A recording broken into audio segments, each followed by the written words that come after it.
Oke. Kelihatan ya yang saya share? Kelihatan? Terlihat, Nah, Pak. sebentar, sebelum saya mulai, saya meminta maaf dulu ya ke kalian semua. Ini saya resize dulu window-nya supaya Anda banyak. Oke, saya minta maaf dulu. Kenapa? Karena kali ini PowerPoint-nya itu full in English.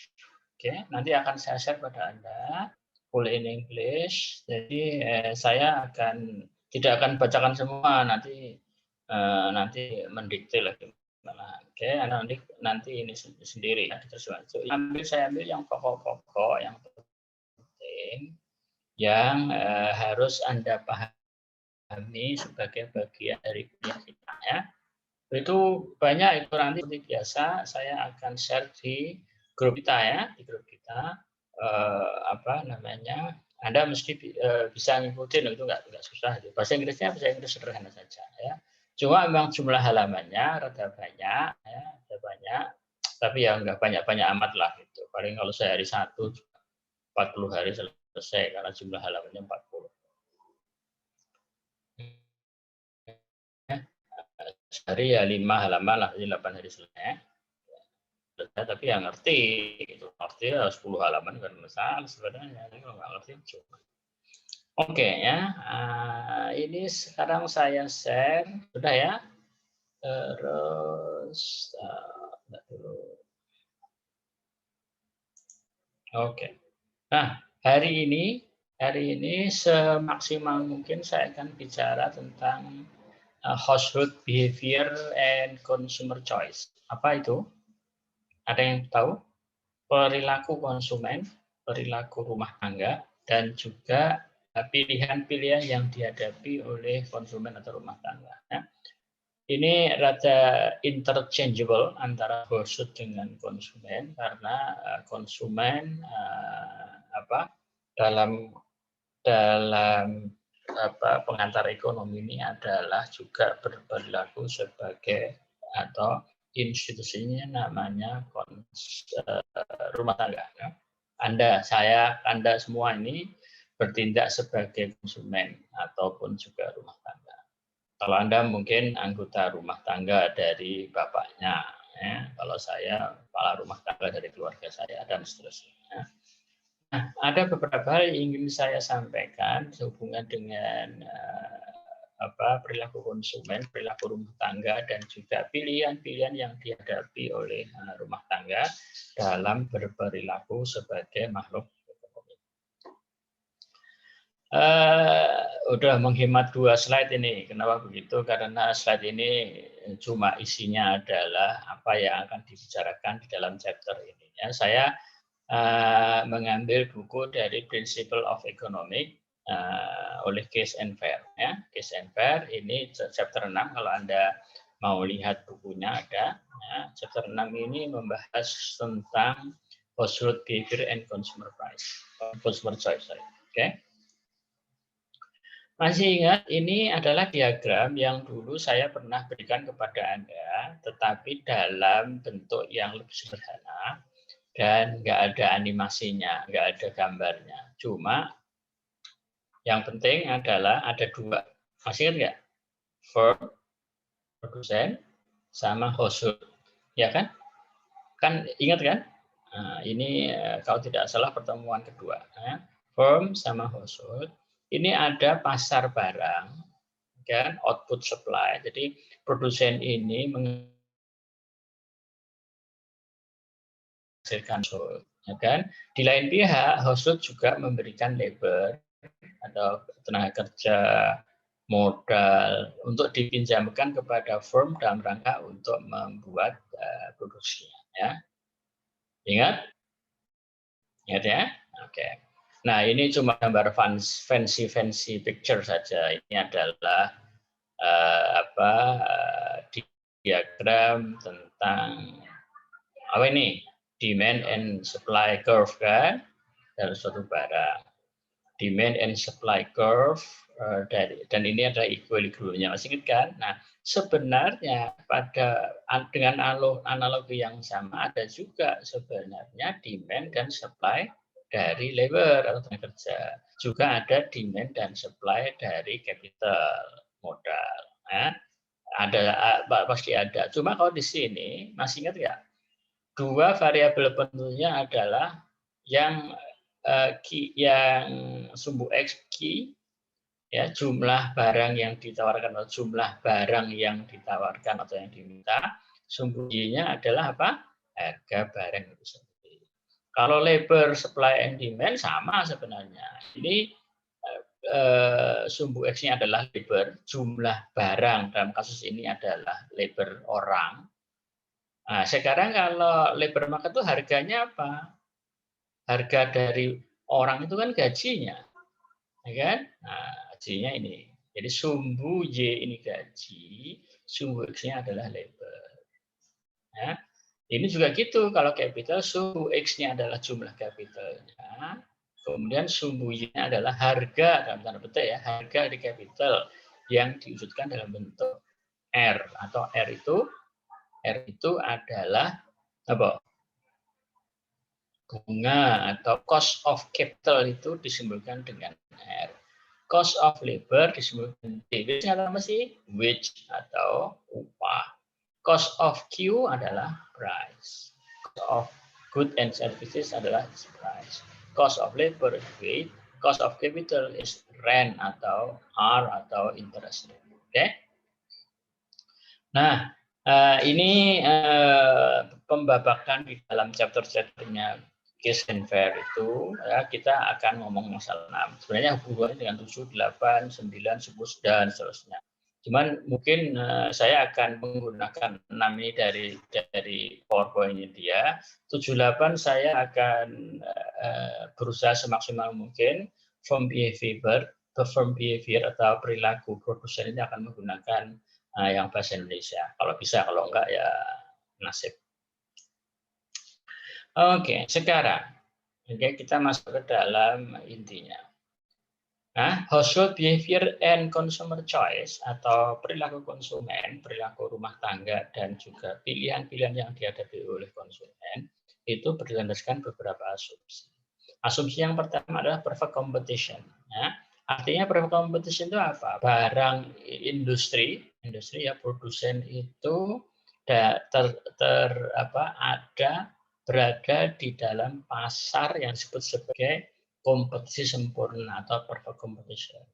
Ya, tidak ada ini barangnya banyak, ya kan, berkompetisi sempurna sehingga nggak ada yang namanya monopoli, nggak ada, ya kan. Kemudian penentu, katakanlah PLN itu bukan, ya, itu kan bukan perfect competition, ya, itu kan pasar yang lain, ya, itu monopoli kan. Gitu. Nah, asumsinya yang pasar yang dihadapi oleh masyarakat adalah perfect competition. Nah, itu intinya adalah bahwa barangnya banyak, produsennya juga banyak, produknya is identical, tidak ada satupun produsen yang bisa menentukan atau mengontrol harga. Ya. Kenapa begitu? Kalau dalam perfect competition itu harga itu dilepas pada mekanisme pasar. Tidak ada satupun yang bisa menentukan harga suatu barang. Ya. Kalau Anda ingin mendapatkan informasi yang lebih jelas, ya, dibandingkan saja dengan monopoli. Kalau monopoli isinya satu, ya, katakan satu perusahaan. Kalau satu perusahaan misalnya besar, dia kan bisa menentukan harganya sendiri, kan? Karena perusahaannya besar dan hanya satu-satunya, dia bisa menentukan harga sendiri. Konsumennya nggak ada pilihan lain kecuali mengikuti harga dari produsen yang tunggal atau monopoli tadi. Tetapi di dalam pembahasan household behavior dan consumer choice itu asumsinya adalah adanya perfect competition di mana barang itu banyak, identical, dan tidak ada satupun yang perusahaan yang bisa mengontrol harga. Kemudian yang kedua adalah homogeneous product. Ya, homogeneous product itu tadi saya katakan bahwa produknya itu adalah homogen, tidak ada perbedaannya. Jadi contohnya adalah katakan cabai gitu ya, cabai. Petani cabai, produsen cabai ya, itu cabai yang ada di Bekasi, yang ada di Karawang, ya di Brebes, yang ada di Sulawesi, sama semua cabai kayak gitu aja gitu. Nggak ada cabai yang apa namanya isinya emas, nggak ada. Cabai ya kayak gitu aja. Ya, jadi homogeneous product. Kemudian perfect knowledge artinya bahwa rumah tangga itu mempunyai pengetahuan yang sempurna terhadap barang. Artinya harganya berapa, kualitasnya seperti apa, itu konsumen punya informasi itu secara lengkap. Ya, jadi tidak bisa ini untuk melawan apa? Untuk apa namanya? Bukan melawan sebenarnya, untuk menjamin bahwa mekanisme pasar itu bisa terjadi. Ya, kalau tidak ada terjadi, ya, kita nggak bisa menganalisa household behavior and consumer pricing. Ya. Kenapa? Apa yang saya maksud dengan mekanisme pasar tidak terjadi? Kalau konsumen tidak mempunyai perfect knowledge, kan Pak nggak bisa, Anda kan nggak dapat informasi tentang produk, tentang harga, gitu kan nggak bisa beli, nggak bisa milih. Ya, nah itu tidak terjadi sehingga di dalam analisa consumer choice and household behavior ini adalah asumsinya selain tadi perfect competition, homogeneous juga termasuk adanya knowledge dari konsumen yang sempurna yang tidak ada informasi yang tersembunyi atau disembunyikan. Oke, nah sekarang dasar dari tadi ya itu dipakai karena apa? Rumah tangga itu selalu mempunyai keputusan tentang suatu barang dan jasa itu dilandasi oleh 3 hal ini. Ya.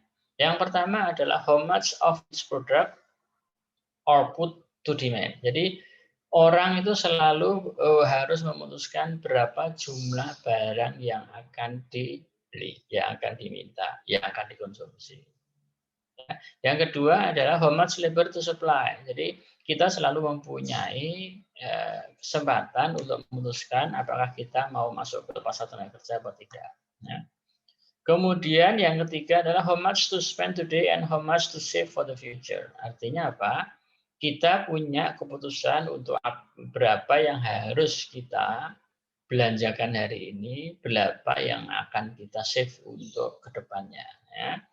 Ya artinya how much to save the future itu bukan berarti bahwa kita harus punya kemampuan untuk saving ke depan, nggak begitu. Tetapi kita mempunyai decision, termasuk decision untuk tidak melakukan saving for the future. Paham maksudnya nggak? Jadi kalau saya punya uang 100.000 gitu hari ini, saya punya kekuatan untuk memutuskan berapa yang saya akan belanjakan hari ini dan berapa yang masih akan saya keep sebagai saving untuk the future. Nah, bisa 75.000 kita belanjakan hari ini atau 25.000 untuk saving for the future atau mungkin bisa untuk dibelanjakan besok atau kapanpun hari ini.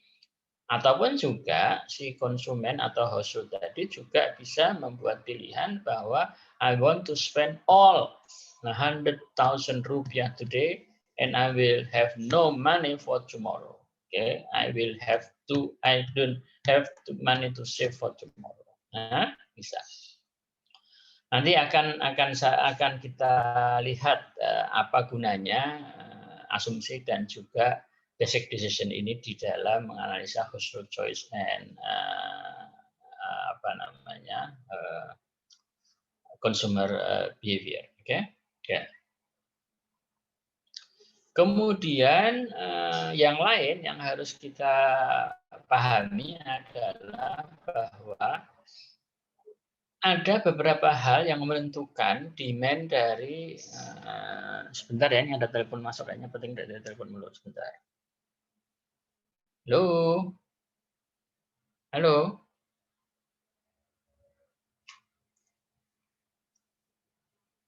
Oke, nggak ada. Bentar aja. Sorry. Oke. The determinant of household. Masih kedengeran suara saya kan? Ya, Dengar, dengar? Pak. Oke. Aman, Pak. Oke. Oke. Nah, ini ada the determinant of household demand. Artinya apa? Apa yang mempengaruhi atau menentukan dari permintaan rumah tangga. Ya. Beberapa hal mempengaruhi jumlah permintaan rumah tangga terhadap suatu barang dan jasa. Yang pertama adalah the price of the product, tentu saja kan. Gitu. Kalau price-nya itu tinggi, Anda pasti orang pasti akan membeli barang itu tidak banyak karena harga tinggi. Yang kedua adalah the income available of the household. Artinya apa? Ya, apa yang menentukan jumlah barang yang kita minta adalah tentu saja berapa pendapatan yang kita punya, ya, yang pendapatan yang siap kita belanjakan atau pendapatan yang tersedia. Kemudian termasuk juga adalah the household amount of accumulated wealth. Artinya apa? Seberapa besar kekayaan kita itu juga berpengaruh. Nah, tapi ini pengaruhnya kecil ya. Nanti saya akan jelaskan kenapa. The price of other product available to the household. Ini masih ingat barang komplement, barang substitut, ingat kan? Gitu. Tentu saja harga dari barang yang lain akan mempengaruhi berapa jumlah barang yang akan kita demand, kita minta pada suatu tertentu. Ya, jadi kalau seandainya barang substitusinya katakanlah lebih murah, tentu saja kita akan membeli barang substitut yang lebih banyak. Kemudian taste and preference, tahu kan? Apa rasa, apa kemudian preference itu apa? Ada yang tahu? Kesukaan, ya, kesukaan. Kemudian the household expectation about the future income, wealth and prices. Ya, ini agak tinggi sedikit, tetapi make sense. Ya. Kalau Anda mau beli suatu barang, tentu saja Anda juga dipengaruhi oleh ekspektasi dari harga barang itu ke depan. Kalau ada rasa bahwa barang itu akan naik, mungkin Anda akan beli sekarang.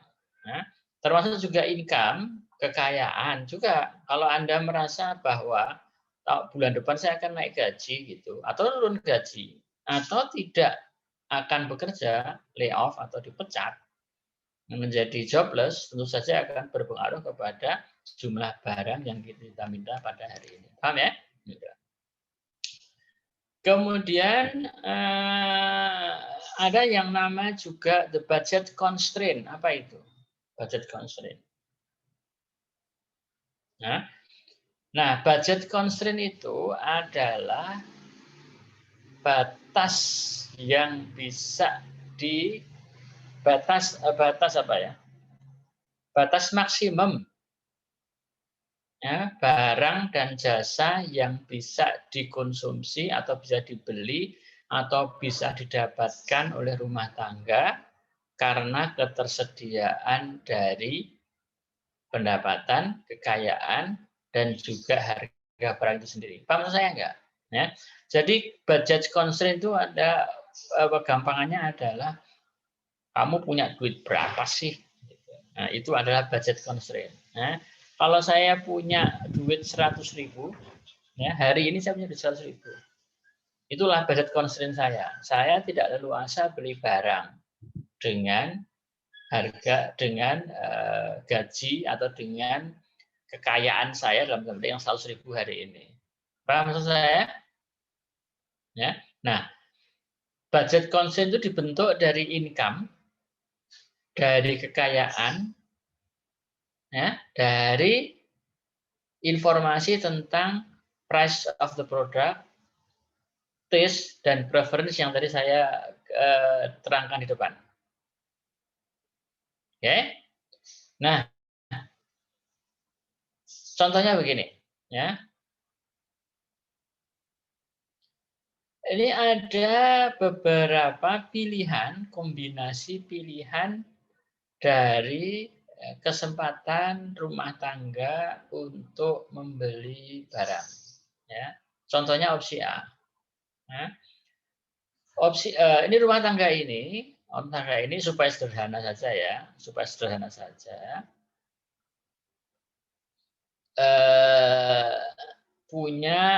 Supaya sederhana saja mempunyai pendapatan sebanyak $1.000 per bulan.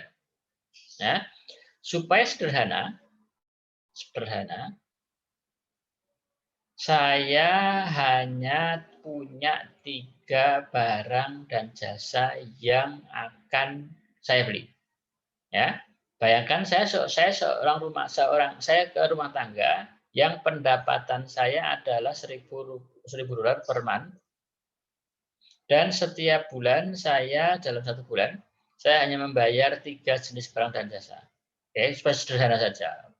Nah, pertama adalah sewa kamar, yang kedua adalah food atau makanan, ya, makanan dan minuman dan segala macam, termasuk di sini adalah snack segala macam. Kemudian yang ketiga adalah pengeluaran lain. Nah, sekarang opsi A,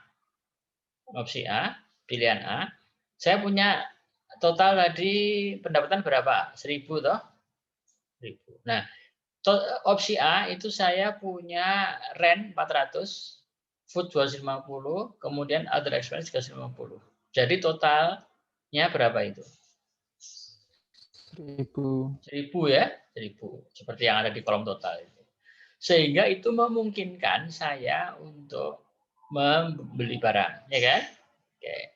Yang kedua, ketiga juga begitu. Nah, tapi katakan saja saya sudah bosan ya dengan menyewa tempat di bawah $1.000 per month. Saya pengen agak nyaman. Ya, tapi saya harus pindah kan? Pindah ke apartemen lain yang sewanya 1.000. Coba aja kita 1.000. Nah, 1.000 apartemennya. Foodnya itu 100 karena kita mau menghemat. Tapi other expenses nggak bisa saya hemat lagi, tetap 100. Sehingga pengeluaran saya 1.200. Padahal pendapatan saya 1.000. Sehingga di sini dilabeli no. Artinya apa?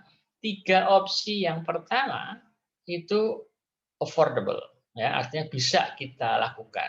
Karena di bawah atau pas dari pendapatan saya. Yang keempat nggak bisa karena melebihi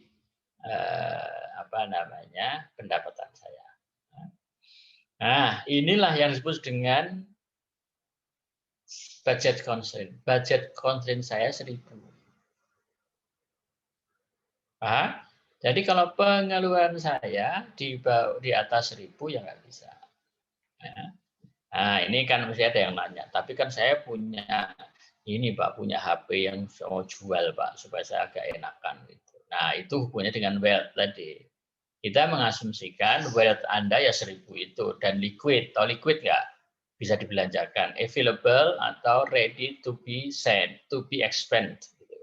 Artinya duit cash di kita yang benar-benar bisa kita pakai untuk belanja, tidak dalam bentuk HP yang harus dijual dulu, itu kan nggak gitu. Itu kan bagian dari harta yang tidak liquid. Ya. Nah, ini menggambarkan ya, household choice in output markets yang limited by budget constraint. Budget constraint-nya berapa? 1.000. Oke?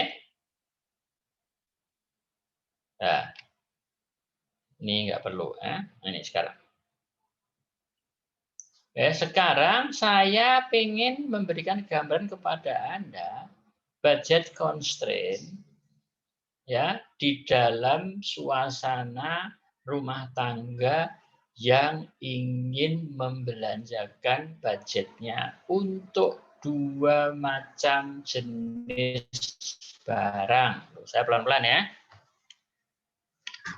Oke, kalau tadi 3. Kenapa saya sederhanakan jadi 2? Supaya mudah menggambarkan dalam grafik. 3 bisa, 4 susah. Ya, kalau 3 itu menjadi 3 dimensi nanti. Kalau 4 dimensi kan susah, ya kan? Bisa. Nanti Anda kalau sudah pengetahuan ekonominya tinggi, differential equation tinggi bisa. Nah, itu nggak ada batasannya. Oke, sekarang ya ada budget constraint, ya, ada juga barang yang harus kita beli dua. Ya. Pertama barang itu adalah Thai meals, tahu kan Thai meals? Ada yang tahu? Makanan Thailand. Hah? Kalau enggak Anda juga nggak apa-apa lah, Indomie gitu juga boleh, nggak usah itu yang sederhana, Indomie aja sebelah bawah itu Indomie boleh, ya kan? Yang atas itu adalah Jazz Club visit per month, wah ini gaya nih orang ini, ya. Jadi dia bisa mengunjungi musik jazz, ya, klub musik jazz yang dia sukai. Anda suka nggak jazz? Ya. Ya, kalau kita di Indonesia itu mungkin ya Indomie sama pulsa deh gitu kan, pulsa ada sehari-hari kan gitu ya. Ini untuk lebih membumi ya. Tapi ini karena dari luar negeri tidak tahu ada Indomie, jadi contohnya adalah contohnya Thai meal per month dan juga visit to jazz club, ya. Tapi intinya adalah dua jenis barang. Nah, sekarang saya kasih tahu Anda ya, kalau seandainya harga barang itu rendah, Anda akan beli banyak apa sedikit? Harga barang rendah. Tergantung kebutuhan. Hah? Tergantung kebutuhan. Oke. Terus ada lagi?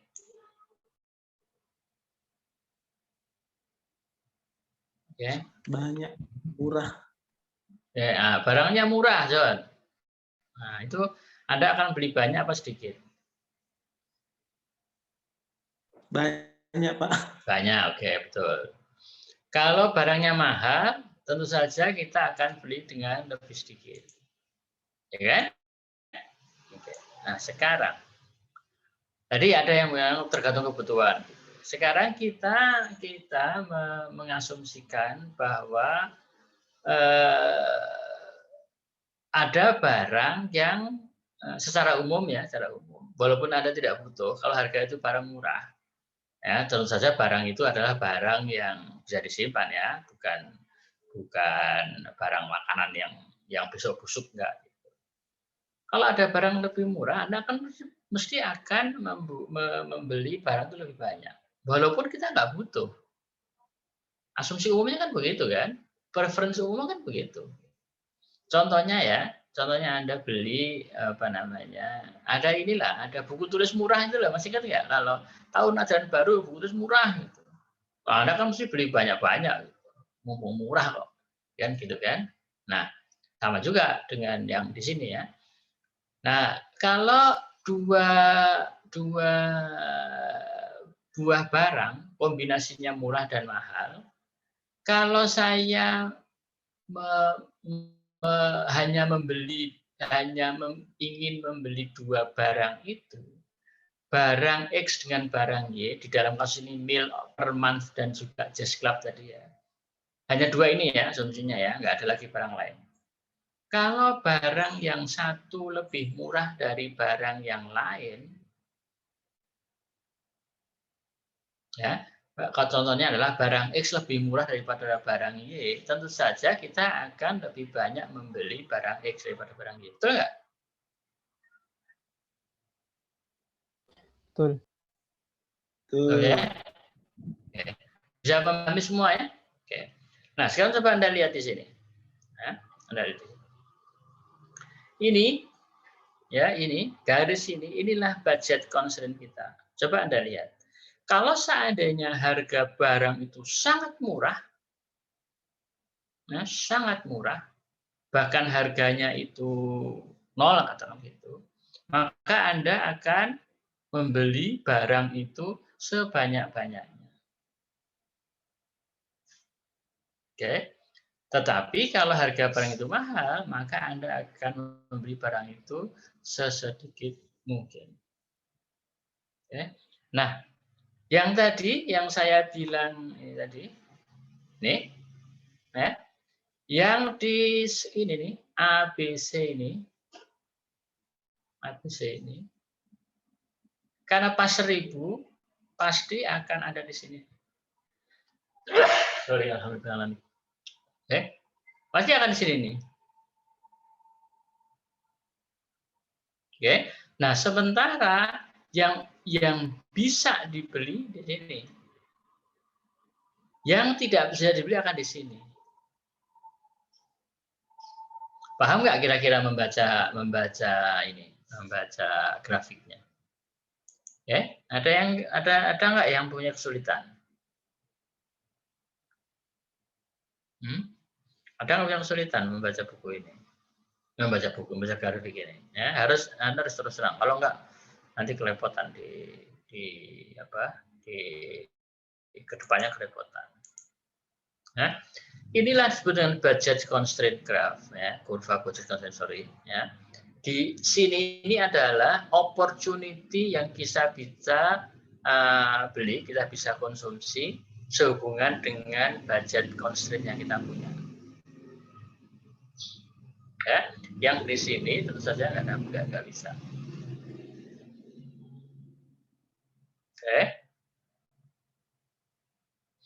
Oke, sekarang saya ingin tahu ada nggak di antara Anda yang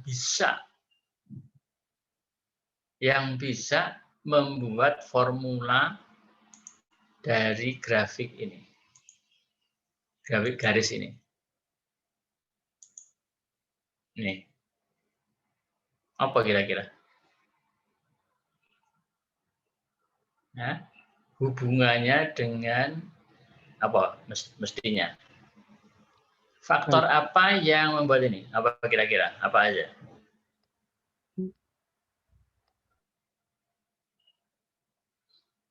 Bami, kamu masih mute. Bami, kalau mau ngomong masih mute kamu.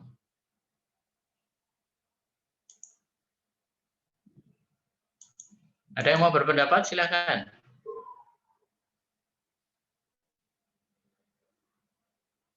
Saya tidak minta Anda untuk membuat formulasinya, tetapi paling tidak Anda paham nggak kira-kira faktor-faktor apa saja yang akan membentuk garis ini?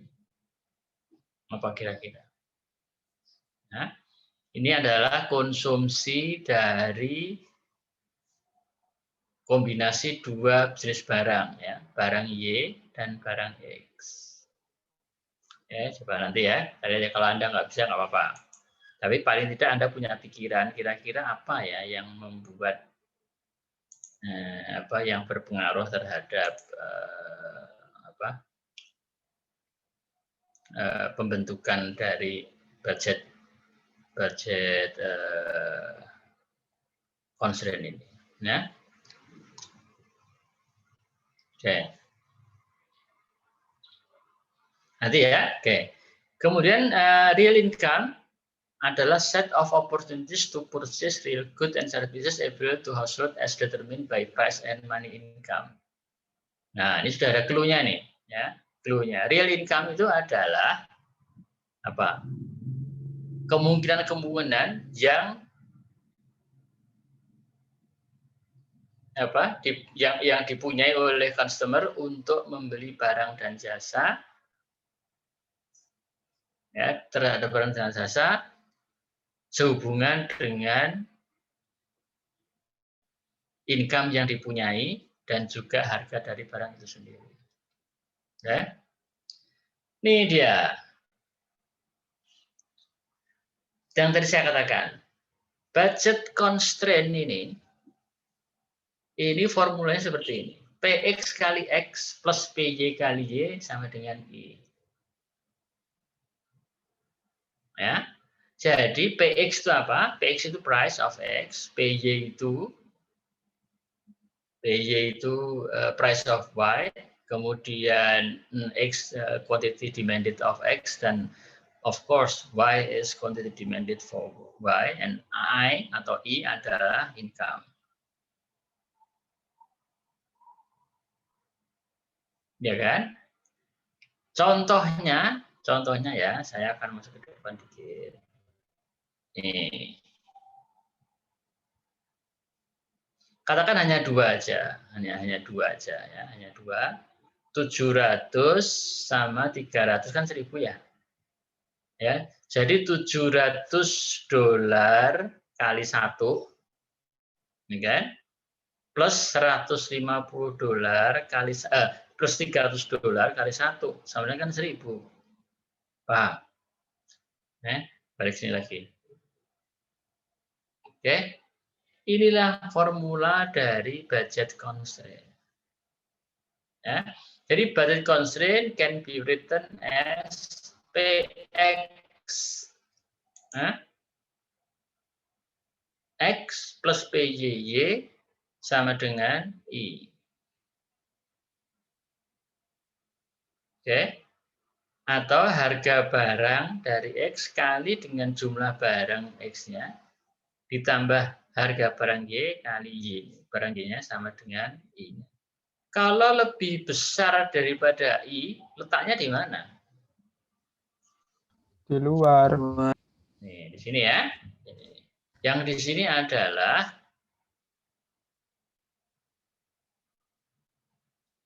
yang lebih kecil daripada I.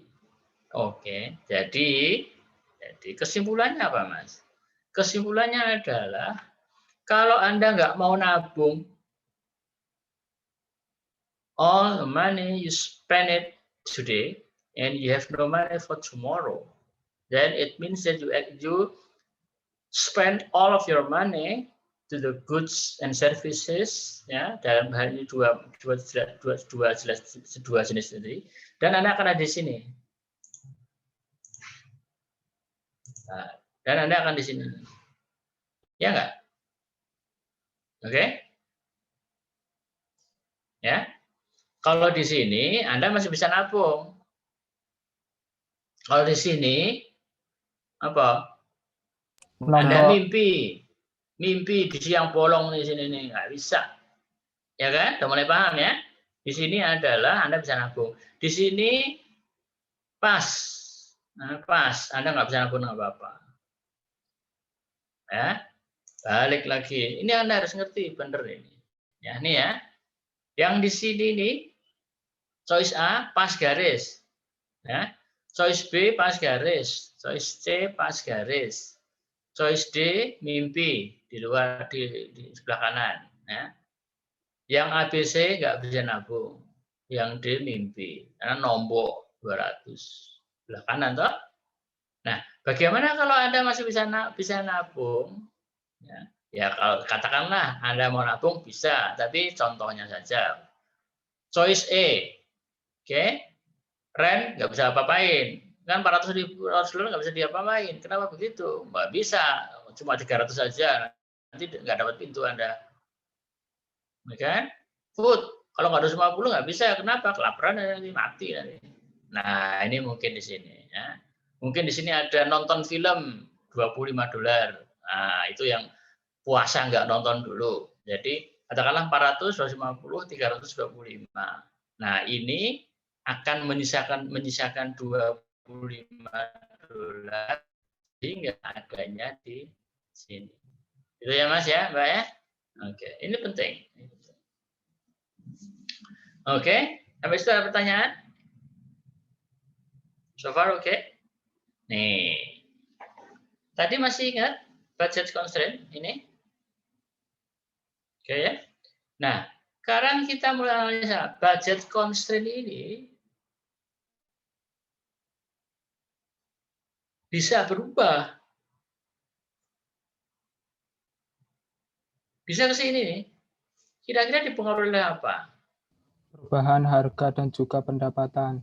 Oke, ya. Bisa juga karena harga, bisa juga karena pendapatan. Nah, kalau pendapatan Anda, harga dari barang itu berubah, harga turun. Kalau harga turun artinya apa? Anda bisa Anda bisa membeli barang lebih banyak. Ya, seolah-olah lebih kaya lah gitu. Seolah-olah aja, padahal sebenarnya nggak kaya, cuma harganya lebih murah aja gitu. Itulah sehingga dia bergeser ke sini. Oke ya. Dengan budget yang tetap, atau dengan income yang tetap, harga barang turun, maka budget constraint-nya akan bisa bergeser ke sebelah kanan. Right? Sekarang pertanyaan saya, dalam kasus ini, harga barang yang turun itu adalah makanan Thailandnya atau pergi ke jazz club? Makanan Thailand. Yang berubah. Makanan Thailand. Nah, lihat ini. Kalau Anda ini mengkonsumsi Thai meals ini akan bisa berubah ke kanan lebih banyak hanya dan jika hanya harga dari Thai meals ini turun. Nah, tapi dengan catatan ini apa catatannya ini? Catatannya adalah income Anda tetap. Ya. Harga barang Y atau jazz clubs-nya itu tetap juga. Oke ya. Nah, nanti bisa kita simulasikan dengan opsi yang lebih banyak lagi. Sekarang kalau harga Y yang murah, gimana? Jadi grafiknya dari sini ke sini. Betul? Ya. A-nya tetap, tapi B ini berubah. Kalau dua-duanya berubah, garisnya akan begini. Turun ya, kalau turun ya. Kalau naik, tentu saja begini. Naik, begini. Gampang ya? Nah, nanti di UTS mungkin saya keluarkan seberapa condongnya. Nah, itu pikir sendiri ya. Bagaimana kecondongannya? Nah, condong ke kiri, condong ke kanan, gitu tipikal soal saya. Oke? Paham? Nah, kecondongannya bagaimana? Nah, tentu saja, coba Anda lihat tadi ya. Kalau harga barang sumbu X semakin turun besar, maka jumlah barang yang diminta oleh konsumen semakin banyak. Sehingga titiknya yang bawah itu akan menjauhi dari O. Okay? Jadi dia akan lebih datar lagi kan. Semakin tinggi nilai harga dari X-nya, maka budget constraint-nya akan semakin mendatar. Iya nggak? Okay?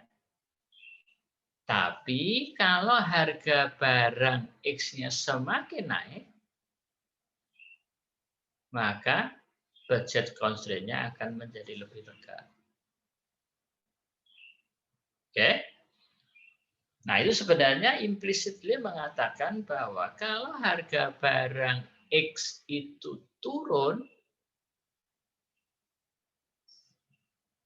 seolah-olah harga barang Y naik, seolah-olah doang loh. Ya. Relative to the price of the X goods. Ya kan? Sehingga dia akan lebih datar. Kalau harga barang X itu naik, maka seolah-olah harga barangnya menjadi lebih murah, sehingga orang akan bisa lebih banyak membeli barang Y. Oke ya, menarik ya? Menarik apa bingung? Menarik dan bingung. Oke? Banyak menariknya apa banyak bingungnya? Kalau Anda ngerti banyak menariknya. Kalau banyak ngertinya banyak bingungnya. Kalau enggak ngeh ya, who cares? I don't care. If you don't care, that's fine. As long as you pass my tes. Okay. Kalau Anda nggak suka ekonomi, masa mau dipaksakan? Kan? Biarin aja yang suka-suka aja. Yang tidak suka boleh saja, tidak ada paksaan. Tetapi syaratnya cuma satu, yang tidak suka harus lulus ujian saya. Dah, itu aja. Oke, Pak nggak suka Pak, ya udah, harus paksain. Tapi lulus ujian dulu ya. Setelah itu kemudian ya apa ekonomi ya terserah lah itu. Preference, taste preference itu kan yang dipaksakan. Ya, Anda pada suka ke ekonomi atau pendidikan? Ini kan ekonomi, kependudukan, sama komputasi ya. Kalau kependudukan itu jumlah penduduk Indonesia berapa sekarang? 200 berapa? 264 juta apa berapa? Bayangin aja. 273. 273 ya? Ada ilmu yang orang statistik itu sebenarnya dasarnya dari statistik, cuman kita tidak banyak mendalami. Yang ada hubungannya dengan kondisi sekarang apa? Epidemiologi. COVID-19 itu kan epidemiologi. Epidemiologi itu life ekspektasi itu sumbernya dari statistik gitu, probability. Berapa kan seorang untuk hidup, berapa kan seorang untuk mati, termasuk ilmu-ilmu yang mendasari asuransi itu kan dari statistik semua. Ya. Terserah Anda lah pilihannya nanti K1 kan masih banyak pilihan. Ya, pilihan bukan boleh, ekonomi boleh. Atau pilih keluar dari STIS, ya di drop out aja. Enggak lah ya. Kalau Anda memang niatan drop out, itu Anda zolim dan juga merugikan orang lain yang kepingin banget. Dan kepingin banget masuk STIS yang sudah masuk malah drop out. Itu dosanya tidak berada di sendiri, tapi pada orang lain juga. Oke, kalau tidak ada pertanyaan, I will continue my lecture. Oke? Jadi jelas ya. Nah, kemudian utility. Apa utility? The satisfactions or reward a product yield relative to its alternative. Ya, atau the basis of choice. Jadi dasar dari orang untuk memilih mengkonsumsi sebuah barang itu adalah utility atau kegunaan atau kepuasan. Nah, kemudian the rule-nya adalah diminishing marginal utilities. Nanti saya perjelas lagi ya.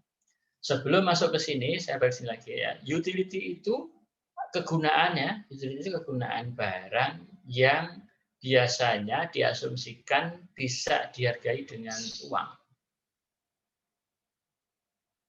Ya, oke.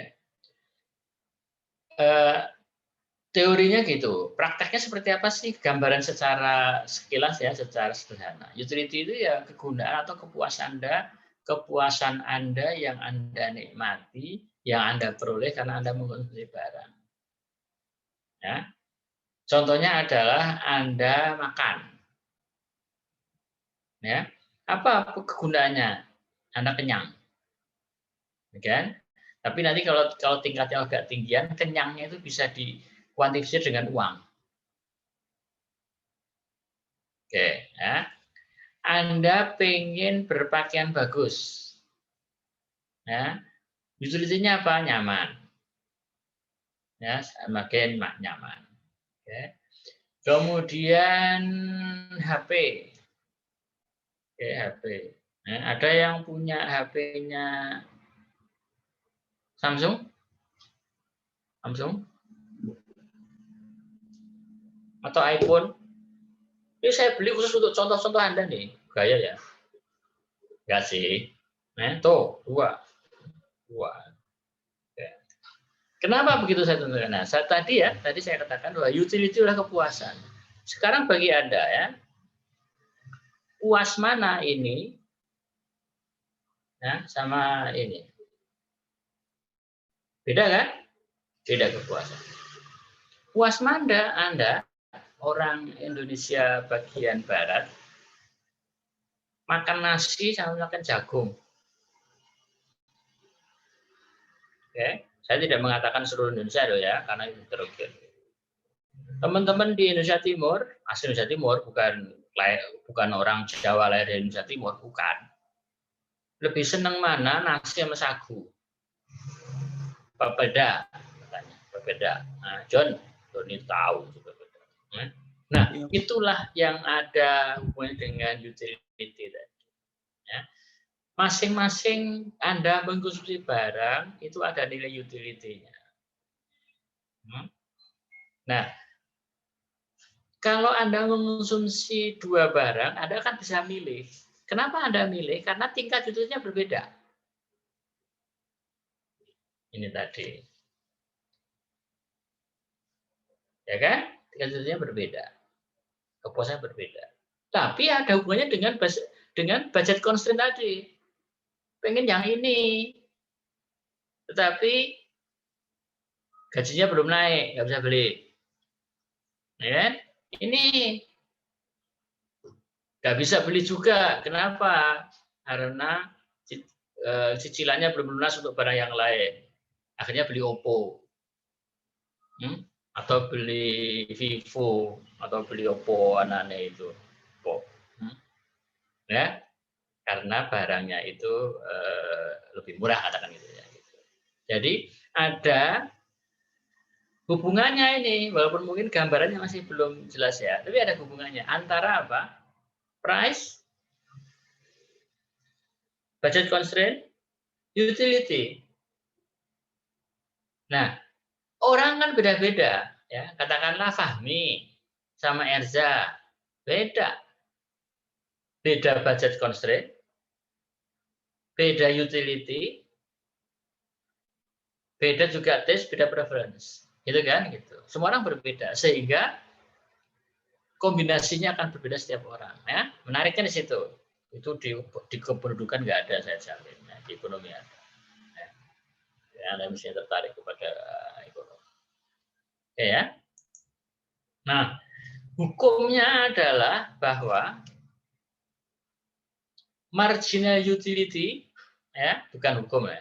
Marginal, yang disebut dengan marginal utility itu adalah tambahan dari manfaat atau dari utility yang disebabkan oleh Anda menambah konsumsi barang itu. Paham?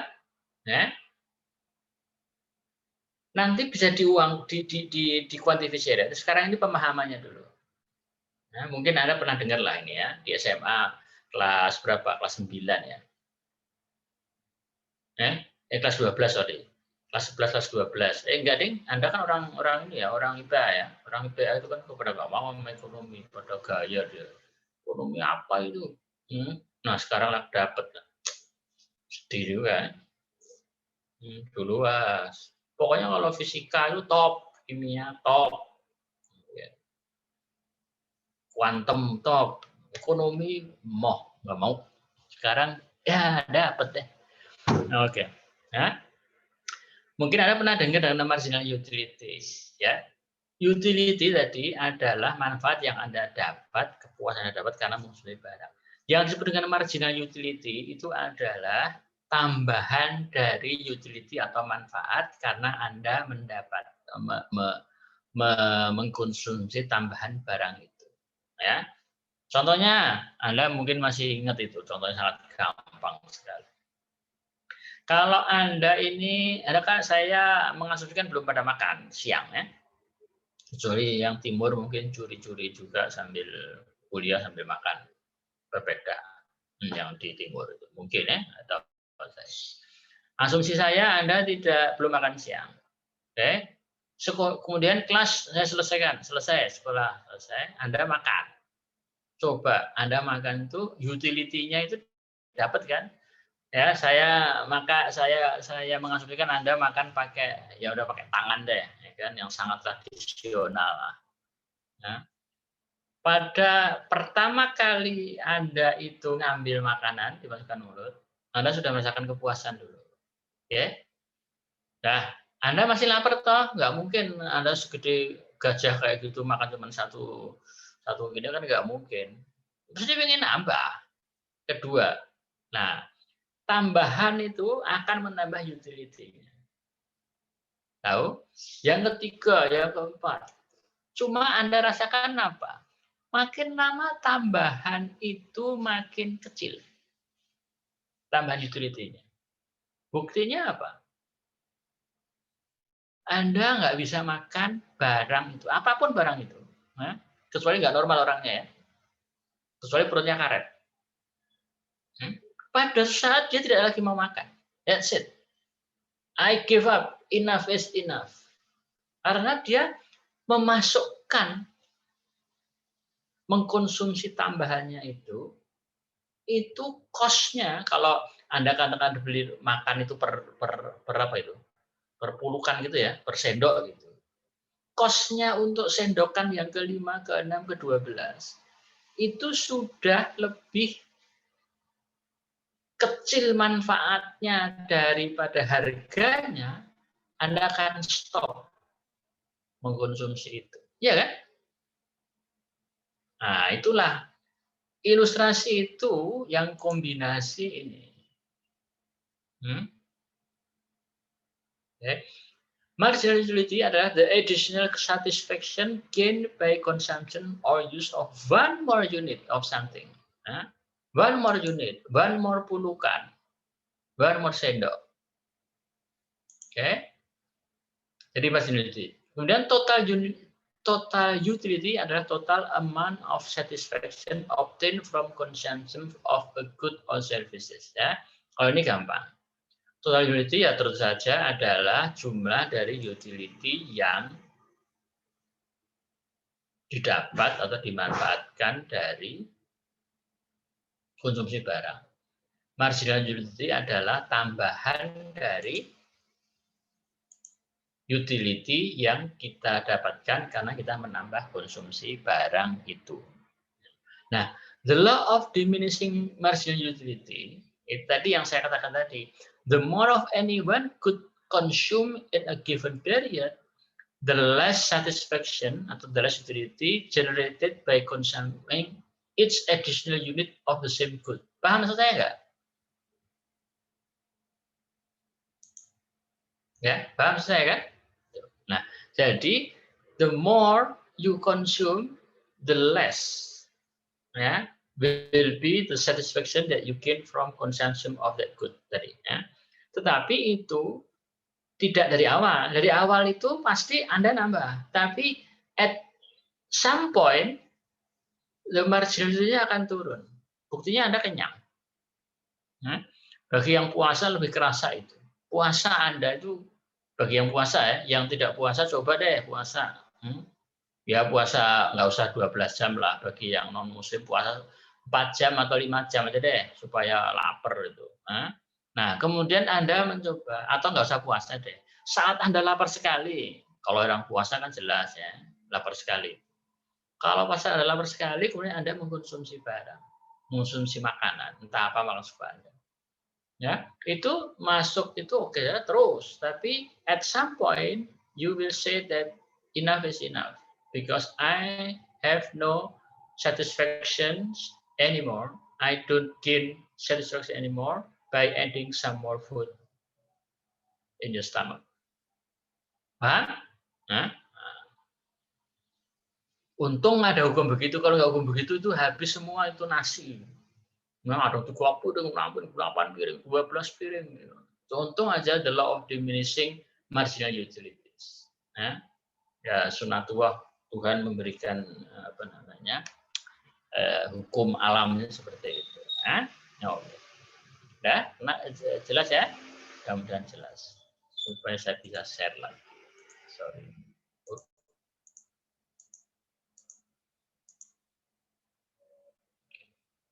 Oke, sampai di situ dulu. Ada pertanyaan? Saya?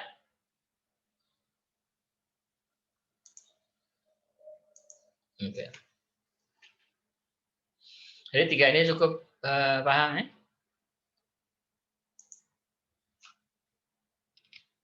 Ups.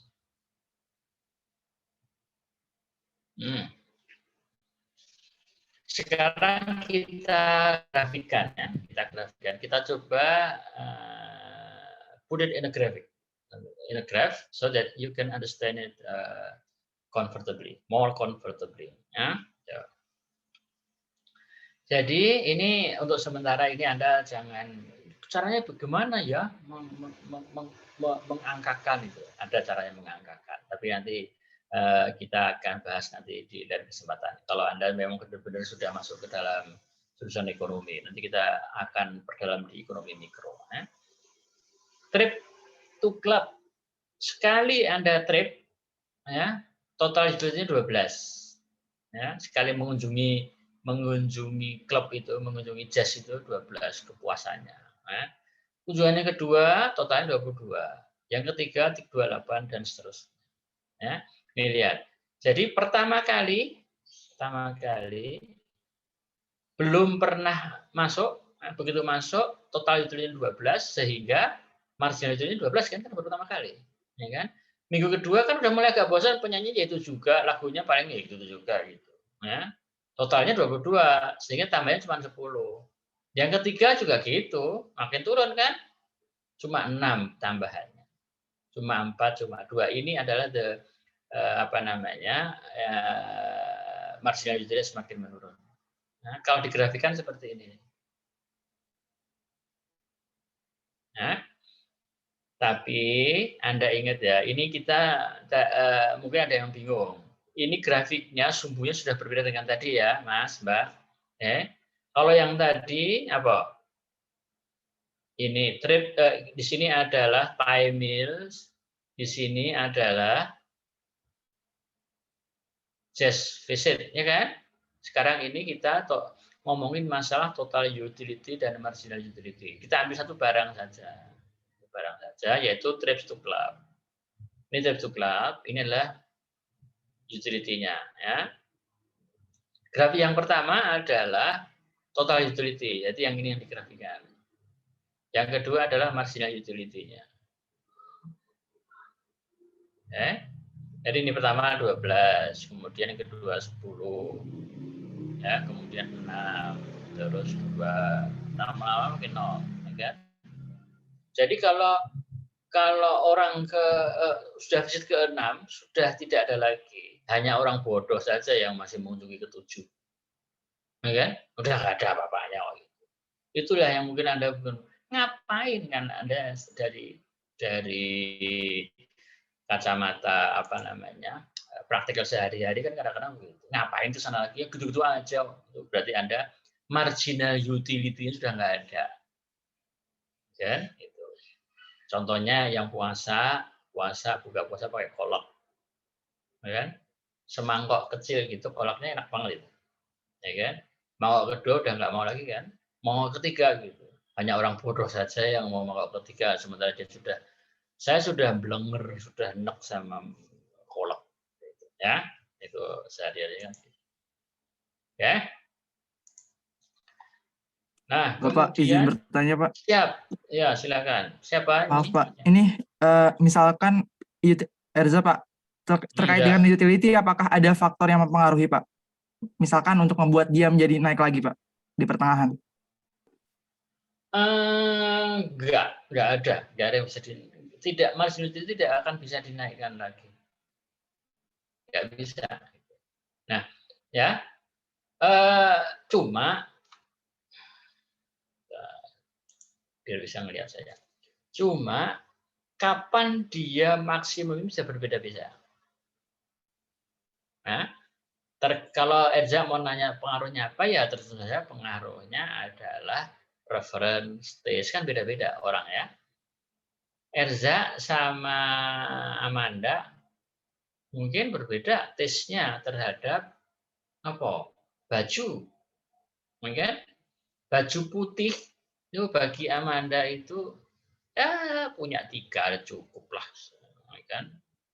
Kalau Erza enggak, harus 5 karena sehari itu 5 hari kerja. Nah, beda kan gitu. Jadi dia mengkonsum yang keempat. Bagi Erza itu masih belum memaksimalkan utility-nya. Tapi bagi Amanda sudah. Apa Amanda lebih jelek daripada Erza? Enggak juga. Ya, gitu. Bagi saya pun juga beda. Mungkin saya 7 karena saya hari Sabtu, hari Minggu di rumah pun masih mau ingin pakai baju putih. Bisa kan? Gitu. Doesn't make any different. Artinya preferensi orang itu kan nggak bisa ditentukan oleh dia sendiri. Oke ya. Nah itu untuk barang yang normal biasanya tidak bisa lagi atau satisfaction the maximum utility-nya itu mungkin nggak bisa dinaikkan lagi. Tapi kalau untuk barang-barang yang tidak normal ya bisa. Nah, Anda jangan lupa ya semuanya, adik-adikku semuanya, bahwa kita ini dalam konteks bicara barang normal ya. Kalau barang tidak normal nggak bisa dianalisis secara statistik lah, secara ekonomi lah. Anda bisa juga berkilah. Enggak Pak, kalau saya itu marginal utility untuk beli Porsche, mobil mewah itu, nggak pernah ada habisnya itu Pak. Ya itu bukan barang normal. Ya kan, bukan barang normal. Kayak si orang-orang kaya itu kan beli lukisan yang di auction itu. Orang lihat gambarnya Mona Lisa itu harganya 5 miliar gitu. Kan nggak umum. Kan? Itu satisfaksinya juga nggak umum juga. Nah, tapi kita tidak membicarakan hal itu ya. Kita membicarakan barang-barang normal. Oke. Selama kita bicara ekonomi, menjelaskan sesuatu ya kita selalu menggunakan kaidah yang kita bicarakan adalah barang normal. Izin Pak Heru. Ya. Misalkan nih Pak, dalam suatu permasalahan, misalkan Bapak menyuruh untuk memberikan contoh, menggambarkan utilities Anda dalam suatu kegiatan. Nah, misalkan saya menggambarkan, saya sedang makan minum susu.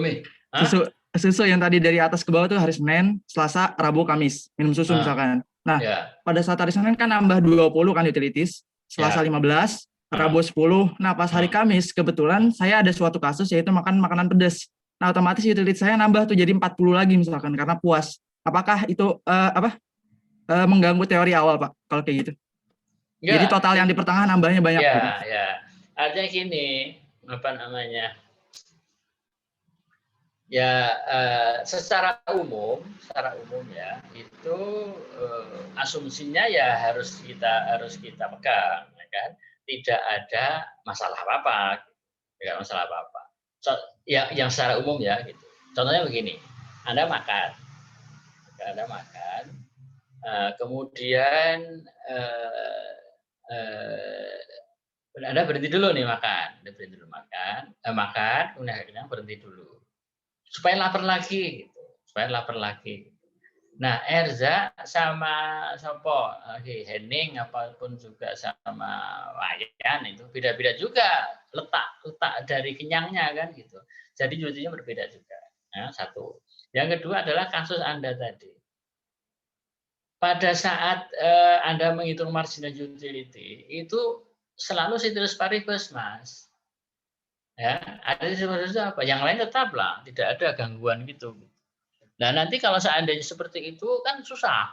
Ada kan Eza tadi ya, minum bukan susu lah, minum susu. Tapi air ini saja, air putih itu. Air putih. Nah, hari ini main putih, besok air putih.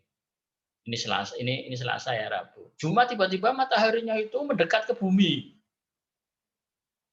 Paham ya maksud saya? Mendekat ke bumi, dia dekat banget, jadi saya haus banget, Pak. Wah, ya nggak mungkin lah begitu kan. Ya ekstrimnya begitu ya, ya seperti tadi gitu. Tiba-tiba ada gangguan gitu, ada gangguan perut Anda, nggak usah makan pedes lah, tiba-tiba Anda kena santet katakan gitu. Nah, terus kemudian dia menjadi lebih lapar lagi ya nggak bisa begitu gitu. Kan kita bicaranya normal-normal saja. Ya. Nah, tapi kalau tadi ya Anda Erza gitu, kalau saya kasih tugas bikinkan utility total utility dari 3 barang gitu. Mungkin Erza sudah itu ekspektasinya dari tugasnya tugasnya akhir jam ini gitu kali. Jadi sudah mikir ke sana gitu. Itu saya tidak bisa menyalahkan kalau Anda bikin 15, ya kan, 12 nggak menyalahkan. Tapi yang saya salahkan adalah Cangkir pertama 15, cangkir kedua 20, cangkir ketiga 40, cangkir 60, cangkir 8 120, itu saya salahkan.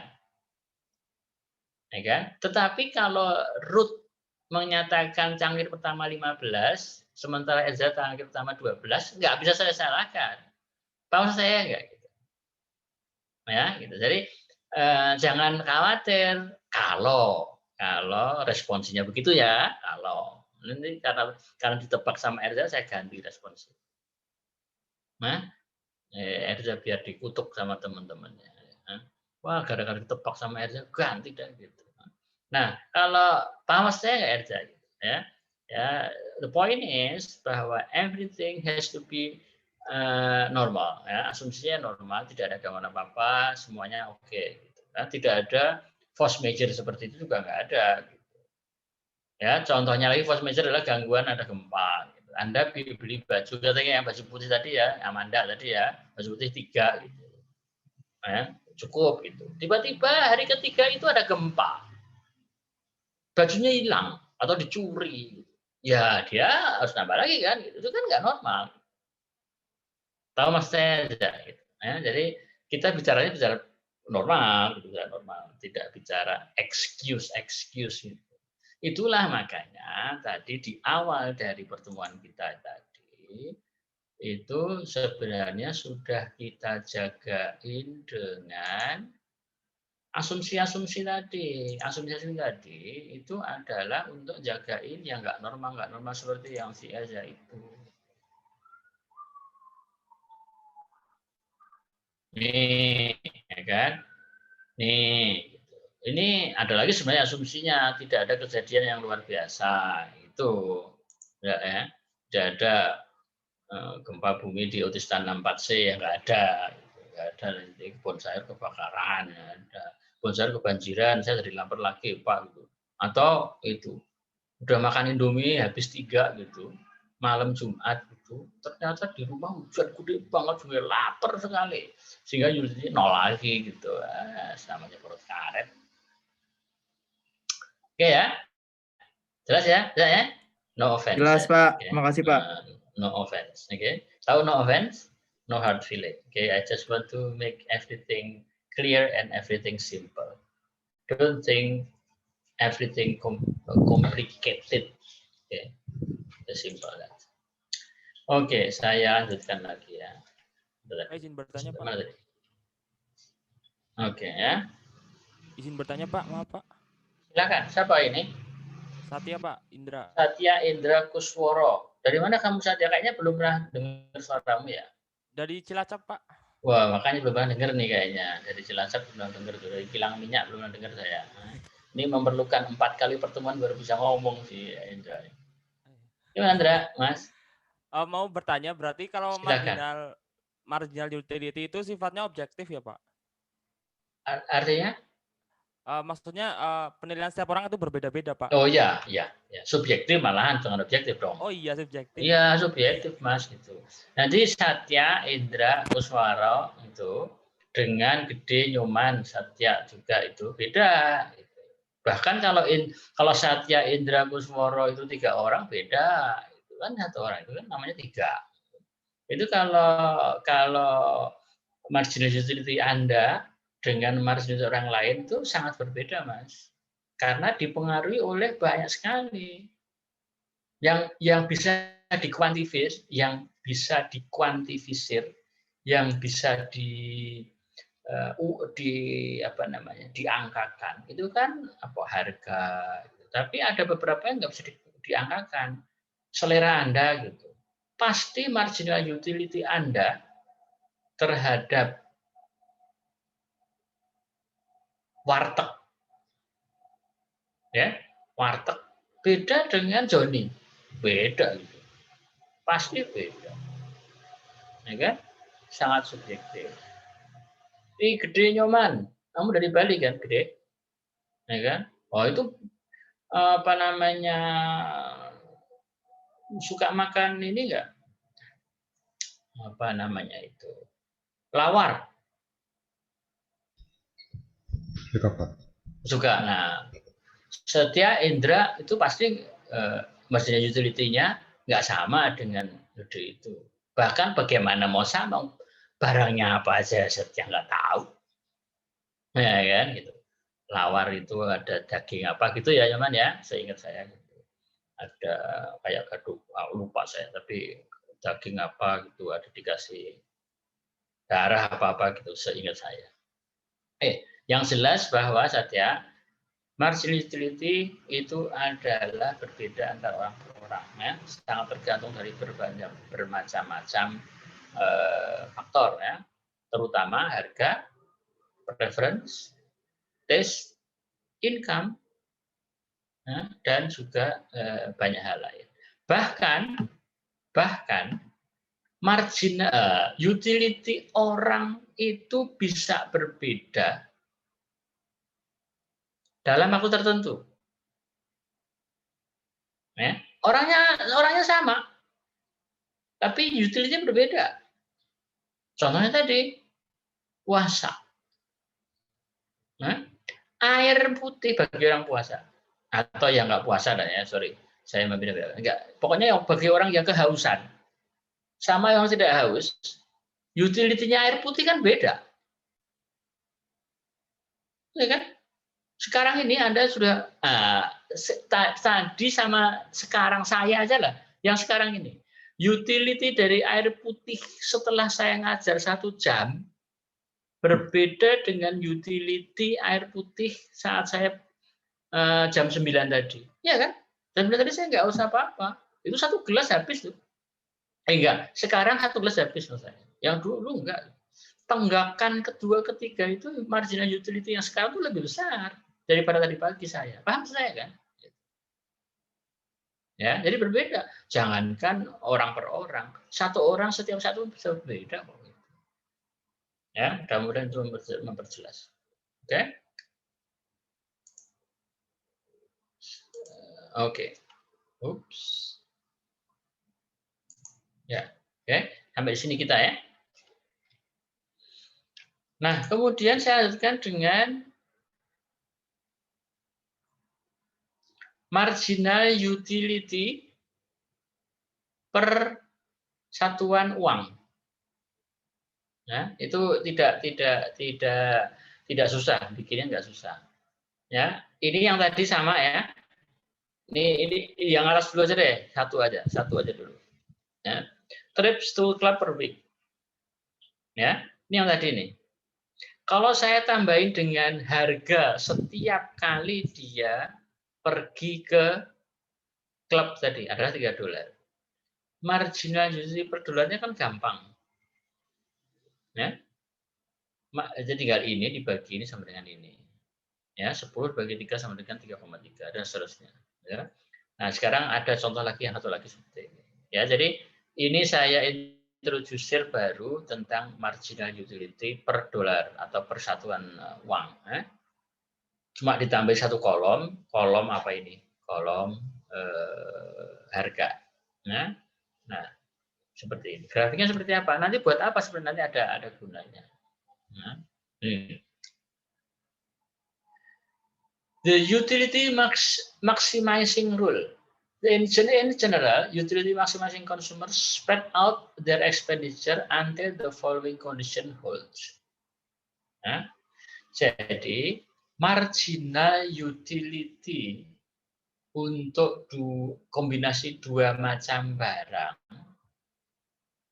itu maksimal jika marginal utility per satuan harga suatu barang sudah sama dengan marginal utility barang yang lain terhadap barang itu, harga barang itu. Ya, jadi nih MUP, jadi gini, ada 2 konsumsi barang ya, pergi ke klub, pergi ke pertandingan basketball.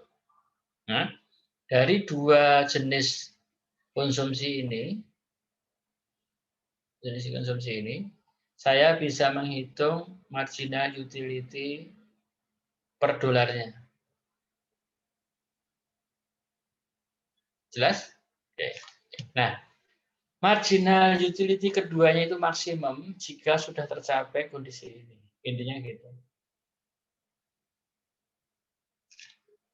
Oke? Jelas? Nah, ini bagus nih kalau dibikin ini nih. Kalau dibikin karena kamu nebak itu tadi salah ya, apa namanya? Nebak ketahuan apa namanya? Apa itu tugasnya itu? Sekarang tugasnya kalau itu membuktikan itu gimana ya? Wah, berat. Membuktikan gitu. Kayaknya jangan, Pak. Oh, jangan. Kamu udah menyerah sebelum perang itu namanya. Perang aja belum udah kalah. Perang aja belum. Boleh deh, Pak. Boleh. Nah, jadi ada itu. Kapan dia akan maksimum? Itu kalau marginal utility per currency of two goods are the same. Nah, itu sudah maksimum. Ya. Oke. Wah, ini udah jam segini saja deh. Aduh. Udah jam 12 nih, kurang 10 ya. Apalah. Anda itu jam ketiga ada kuliah nggak? Ini sesi ketiga, sesi keempat ada kuliah nggak? Tidak ada, Pak. Apa? Tidak ada. Oh, tidak ada. Wah, kalau nggak ada bisa sampai jam 6 nih kuliahnya. Nggak berani kalian. Bisa gempor. Apalagi bahasa Inggris. Wah, ada yang alasannya itu apa namanya? Pak tidak kuat sinyalnya Pak sehingga tidak bisa pakai video Pak, padahal tidur. Nah, sudah tidak kuat tahan lagi pakai bahasa Inggris. Ya. Ini utility maximizing rule tadi ya. Kalau dua barang itu maksimum utility-nya akan tercapai jika marginal utility per harganya sudah sama. Nah, tadi saya sudah katakan kepada Anda ya. Saya katakan kepada Anda bahwa marginal utility itu turun ya, sehingga grafiknya seperti ini. Ya. Nah, sekarang income and substitution effect apa itu? When the price of something we buy falls, we are better off. When the price of something we buy rises, we are worse off. Bahasa Inggrisnya agak tinggian dikit, tapi artinya agak susah. Ya. Kalau tadi sudah saya contohkan sebenarnya. Kalau ada barang harganya turun, kita merasa lebih baik intinya gitu. Kenapa? Seolah-olah kita lebih kaya. Ya. Seolah kita lebih kaya, padahal enggak sih, gitu-gitu aja, cuman gara-gara harga barang itu turun. Dan sebaliknya ya. Bagaimana rasanya kok kayak kita kaya? Karena kita itu bisa beli barang itu, bisa mengkonsumsi barang itu lebih banyak. Kalau harganya turun, ya kan? Seolah kita kaya, padahal enggak. Ya, contohnya kita punya duit 100.000. Kalau harga barang itu 100.000, kita cuma beli satu, dapat satu. Tapi kalau harga barang jadi 50.000, wah kita lebih kaya nih, bisa beli 2. Kalau 25.000 bisa beli 4 dan seterusnya. Nah, itu adalah income effect sebenarnya. Itu efeknya terhadap income seolah-olah kita lebih kaya atau lebih miskin, tergantung ya. Kalau the price is the price fall bukan is fall. If the price falls, itu kita lebih kaya, seolah lebih kaya. Kalau the price rises, itu kita lebih miskin. Itu namanya income effect. Sekarang kalau substitution effect apa? Both the income and substitution effect imply negative relationship between price and quantity demanded. Ya, nih. Kalau tadi itu adalah income effect, sekarang substitution effect. Ini salah. Ya. Lower price also means less expensive relative to substitute. We are likely to buy more of the good. Ya. Kalau tadi seolah-olah kita lebih kaya, itu efek daripada income. Tapi kalau sekarang itu kita ingin beli seolah-olah harga barang itu menjadi lebih murah dibandingkan barang-barang substitusi. Ya, jadi ada dua, income effect and substitution effect. Nih, bisa digambarkan dalam bentuk grafik seperti ini. Kalau seharga sebuah barang itu turun, ya, seolah kita kaya, ya, menjadi income effect, sehingga kita bisa membeli barang itu lebih banyak. Ya. Kalau kita melalui channel ini juga bisa. Kalau harga barang itu turun, opportunity cost of the goods falls, ya kan? Ya, opportunity cost-nya jadi kita merasa bahwa barang itu bukan merasa, kenyataannya barang itu lebih murah. Sehingga kita beli lebih banyak. Kalau yang tadi channelnya adalah seolah-olah kita lebih kaya sehingga kita beli banyak. Sama akibatnya. Cuma yang di sini kita merasa lebih kaya, yang di sini adalah barang itu menjadi lebih murah sehingga kita bisa beli lebih banyak. Sehingga ada ada satu lagi, kalau seandainya harga itu adalah naik sama, cuma beda efeknya saja. Tapi channelnya sama. Nah, ada income effect, ada juga substitution effect. Ya. Kemudian sebelum saya akhiri ya, ini ada consumer surplus, ya, dan diamond atau Water paradox. Nanti saya akan jelaskan lagi di ini penjelasan ini agak panjang, agak memerlukan waktu yang lebih panjang. Oleh karena itu mungkin akan saya stop sampai di sini dulu. Karena tidak cukup dalam 5 menit. Ini kan 11:53 ya. Saya kan selalu jam 12 selesai. Ya, nggak akan cukup waktu saya untuk menerangkan dua ini. Ya. Karena dua ini menjadi lebih rumit kalau kita terangkan. Ya. Ini efek dari water and diamond paradox tadi. Ya. Nanti. Nah, oke. Nah, besok saya akan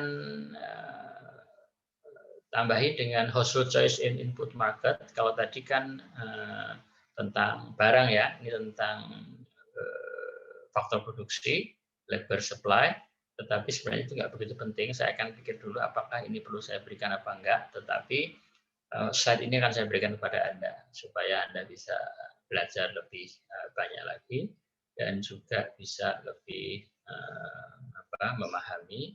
Kalau ada yang mau ditanyakan, nanti seperti biasa saya beri kesempatan kepada Anda untuk bertanya, walaupun tidak di dalam bentuk Zoom ini, secara email boleh, secara WA boleh, seperti biasa ya. Saya kasih kesempatan Anda untuk nanya. Nah, sebelum saya akhiri. Ini masih screen nggak kan?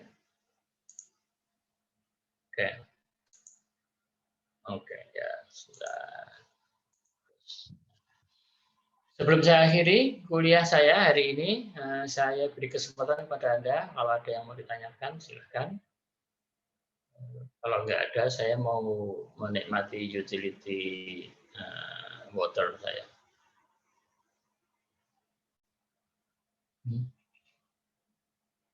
Oke, ada pertanyaan? Atau ada yang nanya di luar kuliah tentang BPS juga boleh.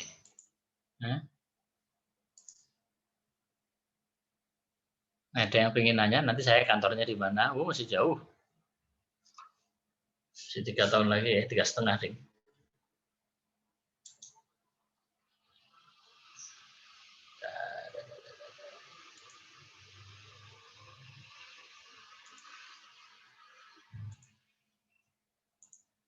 Oke. Pertanyaan? Nggak ada? STIS gimana? Oke, aman-aman aja. Anda dapat kabar nggak STIS itu? Ada kabar bagus nggak dari STIS yang Anda dengar? Nggak ada. Wah, gimana sih Anda itu? Saya pagi-pagi dapat tuh dari WA Group Histis.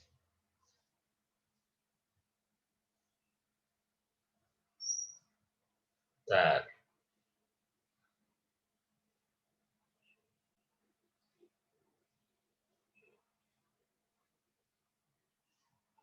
Bentar ya, saya mana ya? Kok nggak ada?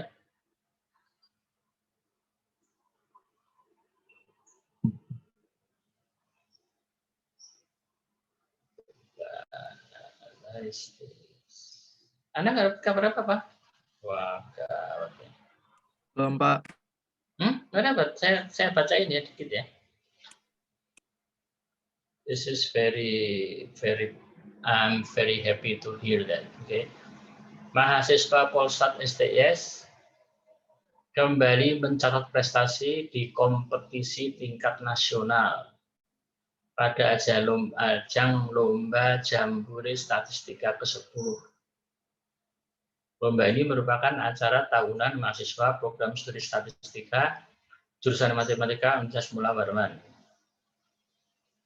Nah, kita ini mendapatkan the best speaker.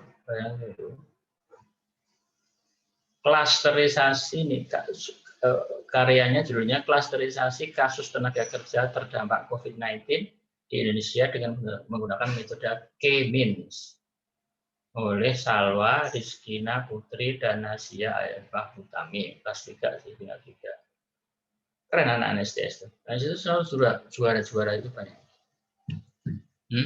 Hebat. Nanti 2 tahun lagi Anda harus ada salah satu di antara dari ST3 ya. Amin. Nah, harus loh. Ada 2 atau 3 atau 4 atau 35 gitu loh. Juaranya dari ST3. Saya pengen ada suatu kebanggaan. Saya kepingin jual dalam tadi jual Anda. Oh, itu saya pernah ngajar loh dia gitu loh. Jadi jangan ST4, ST5 yang juara, ST3 dong. Biar saya bisa ngomong begitu ke orang banyak. Itu saya pernah ngajar dia. Mahasiswa saya itu dulu gitu. Keren kan mahasiswa saya gitu loh. Masa nggak ada. Kalau juaranya dari ST yang bukan 3 kan yang ngajar bukan saya. Ya, jadi Anda harus biar ingat pokoknya kalau nggak dosa Anda. Dosa pada gurunya. Jadi Anda harus juara. Terus kalau sudah juara kasih tahu saya, Pak, saya juara loh, Pak. Nanti saya umumkan. Itu mahasiswa saya. Kalau perlu saya kasih fotonya tuh. Saya sebarin kemana-mana. Oke. Ya, terima kasih atas perhatian Anda. Nah, sekarang back to our business, which is apa? You have to make some comment on my lecture today. Okay. Apa namanya? Responsi. Okay, responsi. Okay. So, what kind of responsi you want? Resum, Pak. Resum? Itu kayaknya yang paling mudah itu resum, Pak. Gitu. Boleh, Pak. Boleh, Pak. Ya boleh, kalian boleh, saya tidak boleh. Responsinya resum. Ini sekarang ada deh minggu ini hadiah buat Anda. Responsinya terserah mahasiswa tuh. Belum ada tuh dosen kayak begitu responsinya. Masa responsi terserah mahasiswa? Hah? Ya udah, responsinya atas. Ini pertemuan keberapa kita? 5, Pak. 5, Pak. Ya. 5, Pak. 5 ya. Besok saya akan kebut. Mungkin sebentar ya, saya nunggu apa namanya azan dulu. Karena di tempat saya itu cuma 50 meter dari masjid. Jadi azannya itu kencang.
Oke, saya ulangin lagi.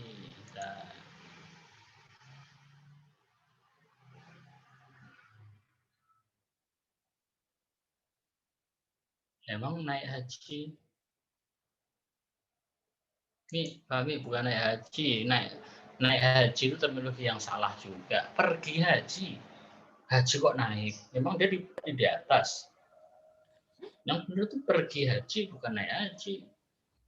Kalau naik haji itu ada haji, kita naikin itu namanya naik haji. Kalau pergi haji ke Mekah itu pergi haji, bukan naik haji. Mi, kamu paling orang Jawa ya, Mi? Iya, Pak.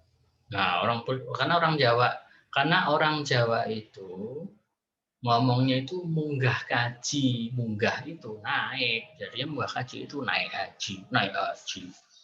Emang hajinya di atas. Oke, jadi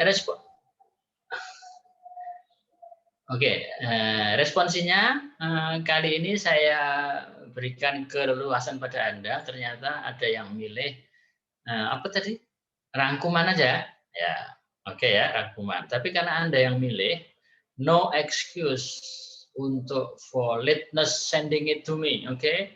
No excuse. So everybody has to be punctual, on time. No excuse for submitting late. Okay? No matter what the reason is. Ya. Itu saya gampang sebagai trade off-nya gitu. Kok Bapak kejam? Wong ya itu permintaan mahasiswa kok. Jadi ya trade off-nya tidak boleh terlambat.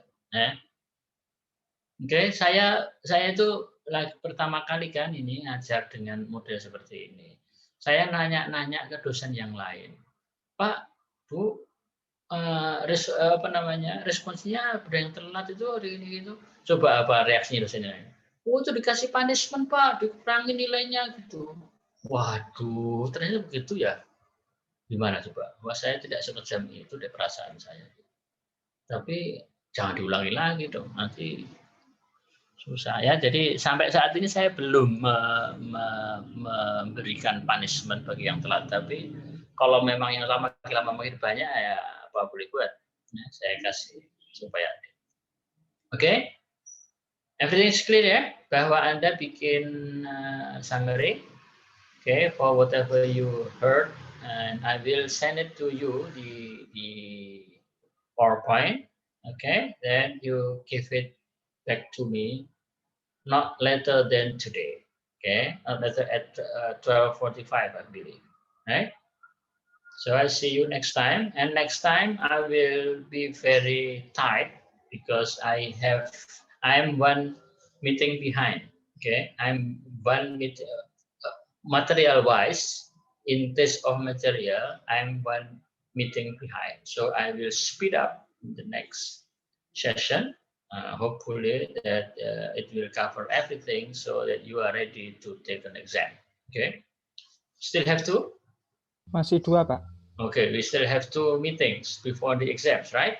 So the 2 meetings will cover 3 materials. You got it? 2 meetings for 3 materials. So I will speed up. So in the end of the second meeting, the 2 meeting, I mean, yeah. So we will cover everything that we're supposed to cover. So you are ready to take an exam. Same way, yeah. So there's no saying that I haven't given this material, sir. So no. Okay, the material has to be the same. And you know the rules in the exam for the mata kuliah that given by many lecturers. Every lecture will submit some questions to the coordinator. So I will contribute 3 or 4 or 5 questions, and other lecturer will do the same thing. Then we combine together, so there's fair enough for everybody. Yeah. You got the idea? Paham maksud saya? Okay, so don't you worry.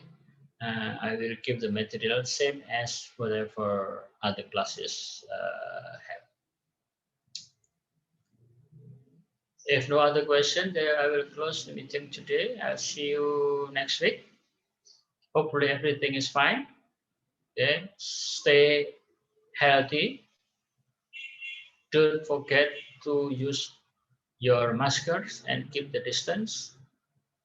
Okay, and also you have to remember that every time you have to wash your hands, to make it everything okay. Right? Because the COVID-19 is still among us. It's very dangerous virus, so we have to take care of ourselves carefully. See you guys. Have a nice day, and I'll see you next week. Bye-bye. Assalamualaikum. Selamat siang. Waalaikumsalam warahmatullahi wabarakatuh. Terima kasih, Pak. Terima kasih, Pak. Dulu buat Bapak. Terima kasih, Pak. Iya,